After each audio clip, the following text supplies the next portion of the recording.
what sparked this transformation? So going back to my dad, so this sparked a lot of thoughts around me, how I want to live my life, how I want to try to make sure that I don't catch a major health problem. So I had cancer when I was about 20 years ago, stage 4 cancer. I kind of got the feeling that if I can do something about it to try to avoid it, I simply have to, yeah?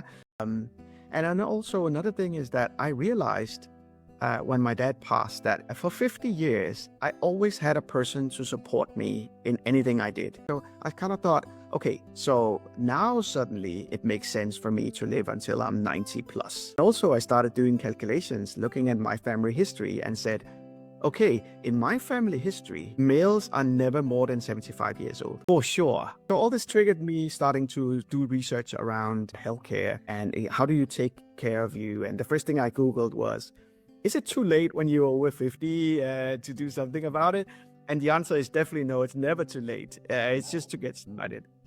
So what I did was I started saying, I was 25 kilos more than I am now. So I needed to go into a calorie deficit. But I was not ready to go into a calorie deficit in the beginning. So I kind of looked at what can I do to kind of limit the number of hours that I started eating. So I went into intermittent fasting.